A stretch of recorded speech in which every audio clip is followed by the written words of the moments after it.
Makanya kata Rasul Shallallahu Alaihi Wasallam, orang tua kita tiga. Yang pertama, orang tua kita yang melahirkan kita. Yang kedua, orang tua kita yang mendidik kita. Nah, ini perlu kita sebagai individu manusia mempunyai murabbir ruh wal jasad. Orang tua kita belum tentu bisa ngedidik kita dalam kebaikan. Cuman kita wajib namanya punya guru. Yang ketiga, orang tua kita yang kita nikahkan anaknya, baik laki ataupun perempuan, mertua kita. Lalu ditanya, mana yang lebih afdal di antara orang tua kita? Ternyata Rasul mengatakan orang tua yang mendidik dalam ilmu agama itulah yang paling utama.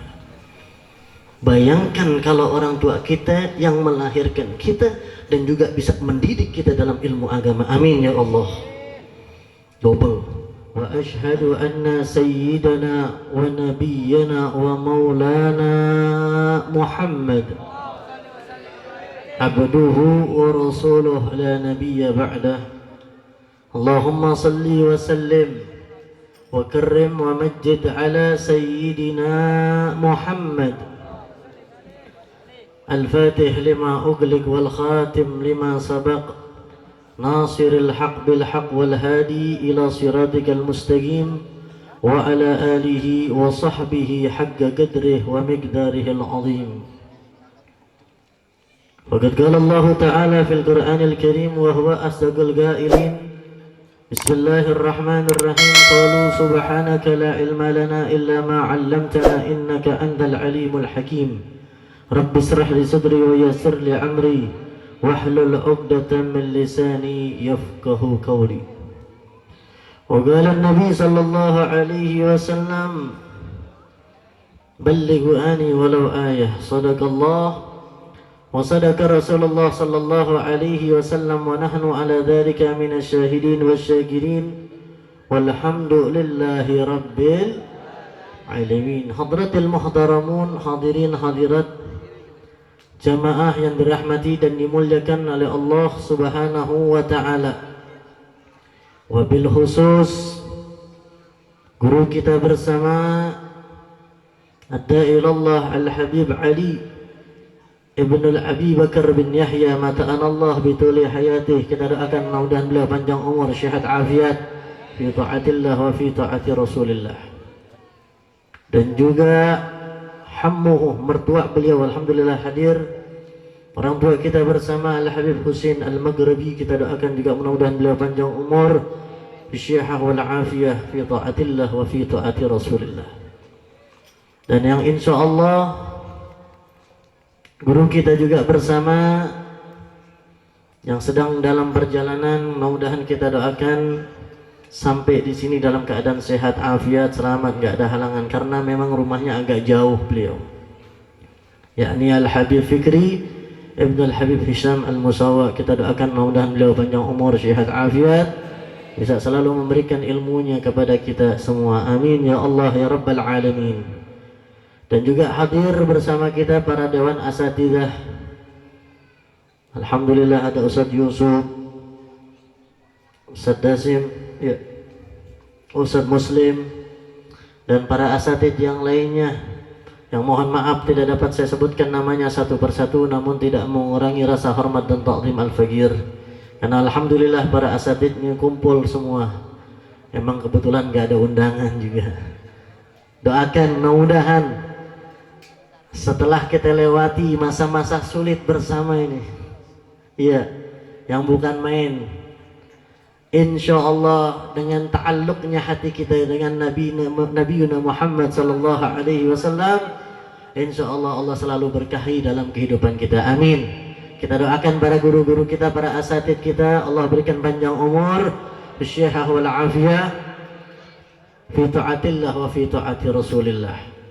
Dan juga para aparatur pemerintah, baik tingkat RW, RT, yang alhamdulillah juga hadir semua. Tadi kita dengar sambutannya dari RW 03 Bang Wono. Alhamdulillah saya setiap majelis di Ciketing selalu ketemu sama beliau, dan alhamdulillah beliau sangat mendukung dan bergembira dengan adanya majelis-majelis seperti ini. Kita doakan mudah-mudahan para pejabat-pejabat kita yang tingkat di lingkungan kita semua yang ada di sini juga Allah berikan kesenangan hatinya, sehingga insya Allah dimudahkan dan dilancarkan kalau kita bikin acara seperti ini. Amin ya rabbal.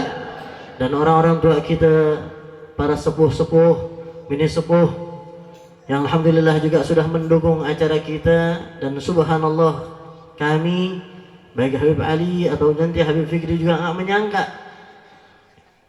dahsyat ramenya ini. Mudah-mudahan setiap bulan Ustaz, amin. Dan mudah-mudahan langkah kita di sini dijadikan oleh Allah sebagai catatan amal baik kita nanti di yaumil qiyamah. Amin ya Allah ya Rabbal. Hadirin jamaah yang dirahmati dan dimuliakan oleh Allah Subhanahu wa taala. Karena maulid ini belum selesai, sepotong demi sepotong ya, sampai nanti mahallul qiyam. Jadi saya tidak panjang lebar, cuma saya mengingatkan kepada semua jamaah, khususnya kepada pribadi Al-Faqir, di malam ini Allah Subhanahu wa taala sudah buktikan kepada kita semua bagaimana indahnya perkumpulan-perkumpulan yang mungkin sudah tertunda dengan diri kita dan lingkungan kita. Yang tadi Pak RW sudah sampaikan, ini perdana nih di kampung sini bikin ramenya, Masya Allah. Nggak tahu udah dicabut belum PSBB di Bekasi. Oh, udah dicabut Pak RW? Alhamdulillah. Kalau belum dicabut nggak boleh begini nih, melanggar aturan. Oh, udah normal dah. Alhamdulillah. Mudah-mudahan semuanya bisa normal kembali. Khususnya rezeki kita biar lancar, berkah, dan anak kita menjadi anak-anak yang saleh, salehah, itu yang paling utama. Kenapa sering Al-Faqir sampaikan tingkatan rezeki itu bermacam-macam? Yang pertama adalah tingkatan yang paling rendah rezeki yang Allah berikan sama kita. Berupa apa? Al-mal, harta yang kita miliki. Ternyata itu adalah adna darajat fir rizq, paling rendahnya derajat dalam rezeki yang Allah berikan sama kita. Kemudian afiah,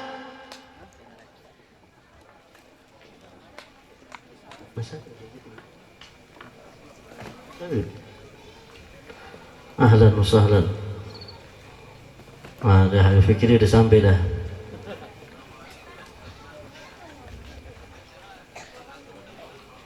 Ya, baru dikabarin itu, baru kelar belum nanya. Lanjut deh. Jadi harta itu termasuk yang paling rendah rezeki yang Allah berikan sama kita. Kemudian as-sihah wal afiyah. Oh, itu sampai Ustaz. Alhamdulillah Habib Fikri ya. Sallallahu ala Muhammad. Sallallahu ala Muhammad. Uskuru salata ala Nabi Muhammad. Ah, ini sahibul panggungnya ini. Masya Allah, alhamdulillah. Udah sampai sini aja dah ngomongnya ya. Fadal, fadal. Jauh, maklum dah. Kalau tahun kemarin kita masih dekat tetanggaan sama Ustadz Liman, ya. Tahun sekarang udah di sono, Ciangsana apa Ciangsana? Iya, hah? Oh iya, Ciangsana, Bogor, sono, Cilengsi. Kota wisata ya. Subhanallah. Alhamdulillah, keadaan selamat, nggak ada kurang sedikit pun. Berkah doa jamaah, amin ya rabbal.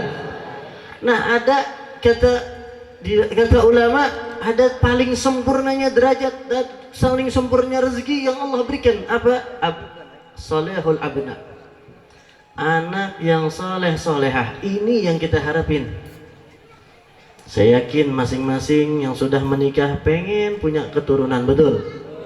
Cuman ketika sudah punya keturunan belum tentu bisa ngedidiknya, betul. Belum tentu bisa ngejaganya. Gak sedikit anak-anak di akhir zaman nih, saking banyak vitaminnya ngelawan sama orang tuanya bukan main. Allah, na'udzubillah min dzalik. Terus bagaimana kita bisa menjaga anak-anak kita itu untuk selalu dijaga oleh Allah. Penjagaan kita terbatas, Bu, betul. Ini sekarang kita lihat contoh kecil nih, saya ngalamin. Anak yang biasa sekolah pagi, pulang siang ya. Bahkan sampai adik sore sekarang nggak pulang-pulang, di rumah aja belajar. Ya Allah. Mak sesabar-sabar apapun tetap kalah. Makanya itu guru, subhanallah. Betul. Hanya ada paling ada guru di sini.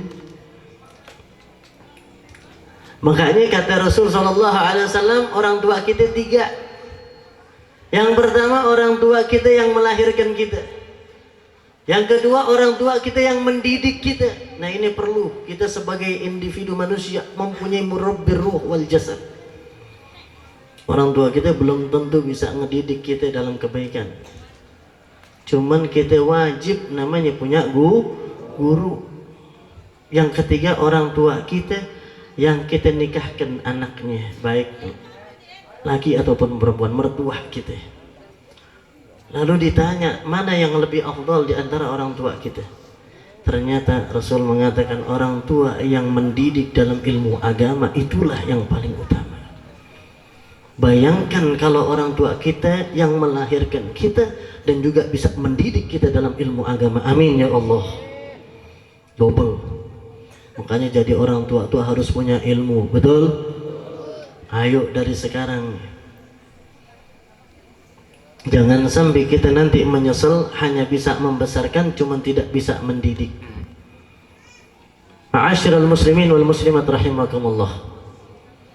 Kemudian itulah yang dikatakan tamamun afdhalun ni'mah, afdhalur rizq dalam derajatnya. Ketika Allah berikan kita keturunan, anak lelaki ataupun perempuan, dan mereka menjadi anak yang saleh salehah, ini yang bisa membahagiakan kita baik di dunia maupun nanti fil akhirah. Kenapa kita sebagai orang tua, ya Allah, tidak kita minta harta daripada anak kita, betul?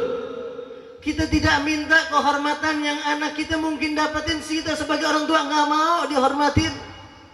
Cuman yang kita minta, ya Allah, nanti ketika datang sakaratul maut, anak-anak kami, ya Allah, jangan jauhkan mereka daripada aku sebagai orang tua, ya Allah. Maaf, saya kalau bicara orang tua agak greget, tahu greget? Karena hidup kita nggak bakalan manfaat kalau kita durhaka sama orang tua. Mau sekaya apapun antum, mau setinggi apapun jabatan antum, kalau kalian masih durhaka sama orang tua, ya Allah. Makanya kata Rasulullah sallallahu alaihi wa ala alihi, al-jannah tahta aqdamil ummahat. Surga kita tuh ternyata ada di bawah telapak kaki ibu kita. Beruntung bagi mereka yang berjumpa dengan orang tuanya di masa tuanya. Karena sedih bagi anak-anak yatim. Mengapa Rasulullah cinta banget sama anak yatim? Karena dia tidak bisa merasakan seperti anak-anak yang berjumpa dengan orang tuanya di masa tua. Karena nanti seorang anak itu menjadi anak yang saleh salehah dilihat ketika dia berjumpa dengan orang tuanya. Apakah dia masih bisa bakti sama orang tuanya, tidak melawan orang tuanya, atau sebaliknya? Ma'asyiral muslimin rahimakumullah. Di dalam Al-Quran kita sering mendengar ayat fala taqul lahuma uffin fala taqul lahuma uffin wa qul lahuma qawlan karima. Jangan kita sekali-kali ngomong sama orang tua kita, betul? Itu khitabnya kepada siapa? Tahu khitab, tujuannya Allah. Perintahkan untuk jangan sampai kita mengucapkan kalimat bagi mereka anak-anak yang berjumpa sama ibu bapaknya ketika bapak ibunya sudah umur tua. Betul. Kita punya orang tua yang punya ketemu 60, 70, beruntung. Itu anak kalau berbakti sama orang tuanya. Cuman sengsara itu anak kalau ketika dia ketemu orang tuanya tidak bisa mengantarkan dia untuk menjadi anak yang soleh solehah. Na'udzubillah min dzalik. Ya Rabb.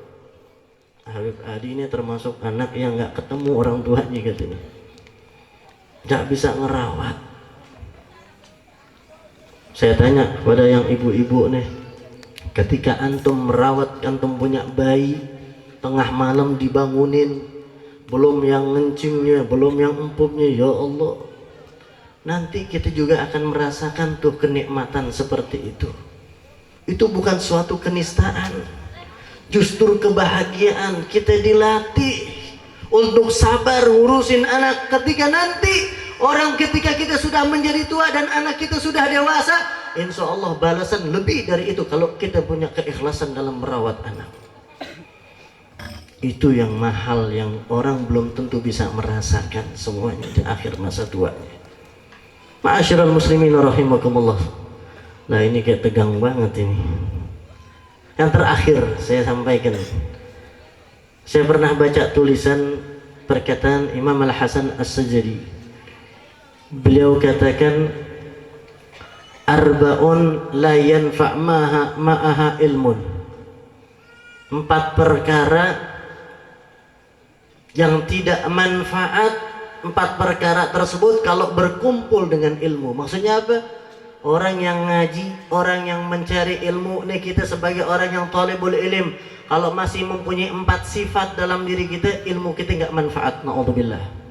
Yang pertama, hubbud dunya, cinta kepada dunia, mengutamakan dunia daripada akhiratnya.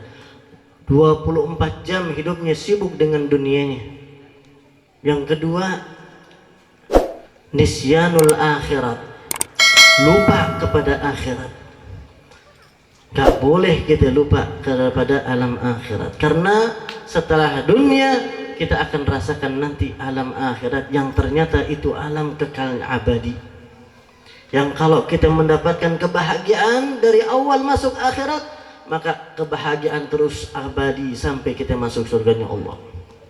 Cuman sebaliknya, kalau kita sudah masuk ke alam barzah, ke alam akhirat, di alam kubur, kata Nabi, awwalu manzilin min manazilil akhirah, tempat singgahan pertama kuburan gitu nih. Kalau sudah kita mendapatkan siksa, na'udzubillah wa iyadzubillah min dzalik, maka kesiksaan tersebut terus sampai mengantarkan kita kepada api neraka jahanam. Na'udzubillah wa iyadzubillah min dzalik. Maka kata Rasulullah, fa in naja ma ba'dahu aisyaru minhu wa in lam yanju ma ba'dahu asy'aru minhu. Kalau sudah dia di alam kubur bisa menjawab pertanyaan-pertanyaan malaikat-malaikat Allah dengan lantang dan fasih, maka dia akan dimudahkan sampai masuk surganya Allah.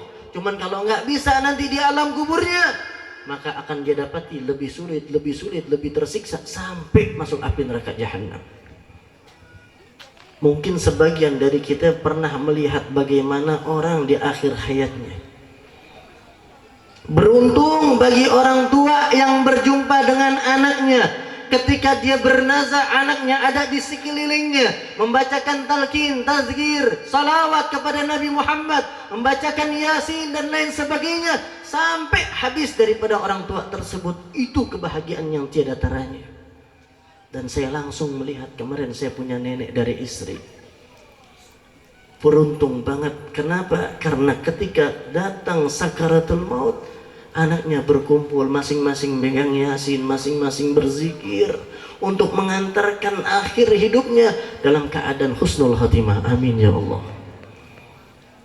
Ini yang kita pengen juga sebagai orang tua yang punya anak 4, 5. Ya Allah, jangan sampai jauh dari kita sebagai orang tua, sehingga nanti datang sakaratul maut, mereka langsung meninggalkan urusan dunianya, mereka meninggalkan urusan perdagangannya untuk mendekatkan diri kepada saya sebagai orang tua dan membisikkan dalam telinga saya, ya Rabb, kalimat-kalimat la ilaha illallah. Sekalipun dalam lisan kita sulit ya Allah, akan tetapi hati insya Allah tertanam kalimat tersebut ya Allah, yang mengingatkan sakitnya sakaratul maut, yang mengingatkan perihnya sakaratul maut, yang mengingatkan bagaimana hausnya ketika datang sakaratul maut, sehingga kita tidak boleh melupakan alam akhirat. Makanya orang yang mencari ilmu untuk duniawi nggak bakalan manfaat dunia wal akhirah, baik secara material, jabatan dan lain sebagainya. Kemudian yang ketiga, Secara ringkas saja, khaufun minal fakir. Gak manfaat seseorang yang mencari ilmu kemudian dia takut dalam keadaan miskin hidup di dunia. Padahal Nabi berdoa, ya Allah, Allahumma ahyini miskinan wa amitni miskinan. Ya Allah, sampai Nabi punya doa dihidupkan dalam keadaan miskin dan mati dalam keadaan Kira-kira ada yang doa begitu? Awang, ya. Ya Allah, kalau udah minta kaya paling cepat aminnya. Makanya coba antum perhatikan 25 nabi yang kita sudah hafal. Cari dari awal sampai akhir Nabi Muhammad sallallahu alaihi wasallam. Allah berikan hanya satu contoh nabi yang kaya raya. Siapa? Nabi Allah Sulaiman. Selebihnya dalam keadaan susah. Makanya kata Rasulullah, asaddul bala anbiya summal ulama. Jangan kira ulama-ulama kita dalam keadaan nikmat. Nabi, cuman bedanya para nabi dan para ulama bisa membentengi dirinya dalam kesulitan apapun yang dia hadapi dan ujian apapun yang Allah berikan. Berbeda dengan kita yang kadang ilmu kita masih cetek, kadang nggak terima dengan ketentuan Allah, seakan-akan hati kita berontak. Saya baru kemarin ketemu datang satu orang kucuk-kucuk ke rumah, mimpi katanya, pengen cerita. Saya kaget, malam habis acara di situ Pak RT, sampai sujud-sujud juga. Jangan begitu. Bagaimana kesulitan yang dirasakan?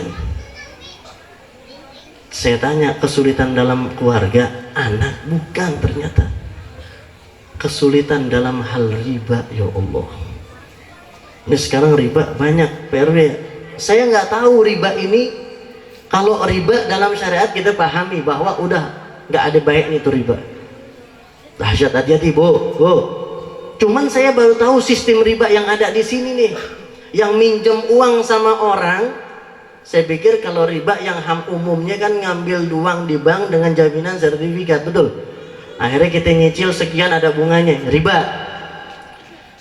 Ternyata ada, nggak tahu bener apa enggak. Dia ceritain langsung, minjem uang 10 juta, setiap bulan dia nyicil 3 juta, itu bayar bunga doang.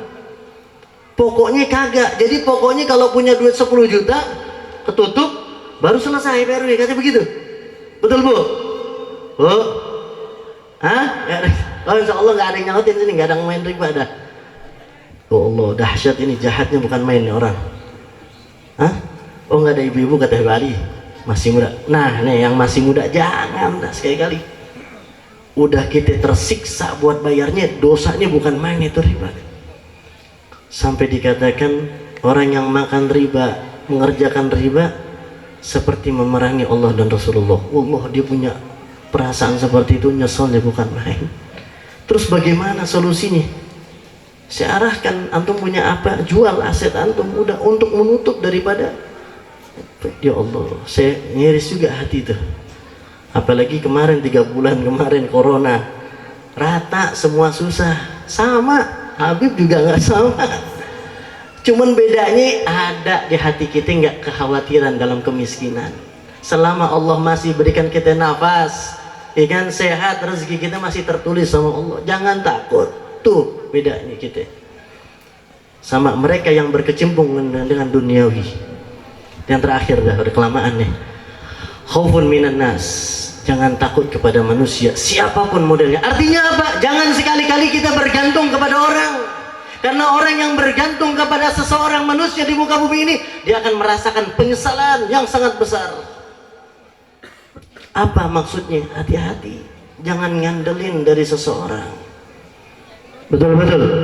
Siapapun dia, mau bos kayak, mau orang kaya, apalagi orang kaya. Iya, jangan kita sekali-kali ngandel daripada seseorang. Minta sama Allah. Karena semua orang yang baik dalam lingkungan kita, Allah yang menggerakkan hatinya sehingga berbaik hati sama kita. Itu yang kita harapkan. Sehingga insya Allah majelis inilah yang akan menghidupkan hati kita untuk selalu dekat dengan Allah, untuk selalu bertakluk dengan Nabi Muhammad SAW. Apalagi tadi Habib Ali sudah menyampaikan, tidak ada jalan pintu dalam satu kebaikan ataupun satu mafsadah keburukan kecuali kuncinya banyak salawat kepada Nabi Muhammad. Kenapa? Surga yang begitu indahnya saja tidak ada satu pintu kecuali dari rahmatnya Allah, dan rahmatnya Allah, wa ma arsalnaka illa rahmatan Nabi Muhammad sallallahu alaihi wasallam. Ayo kita bersalawat banyak sebelum tidur. Usahakan sebelum tidur minimal 100 kali. Kalau lebih alhamdulillah. Insya Allah ini menjadi jalan menguatkan hati kita untuk tidak takut dalam kefakiran, untuk tidak takut dalam kemiskinan, dan insya Allah rezeki yang insya Allah memudahkan rezeki kita sehingga kehidupan kita jalan seperti biasanya. Dan insya Allah dengan keadaan seperti ini menambah keimanan dan ketakwaan kita sama Allah Subhanahu wa taala. Dan kita doakan mudah-mudahan guru-guru kita semua yang hadir di sini Allah berikan panjang umur, sehat, afiat, selalu memberikan motivasi kepada kita semua untuk jangan takut mengarungi kehidupan di dunia ini selama kita bersama Allah, bersama Nabi Muhammad sallallahu alaihi wasallam. Terus cari ilmu yang memberikan manfaat dan buang sifat-sifat yang mengurangi daripada ilmu itu tidak manfaat. Jauhkan sifat-sifat kibir, sombong dan lain sebagainya yang penyakit hati yang menggerogoti sebagian ibadah kita.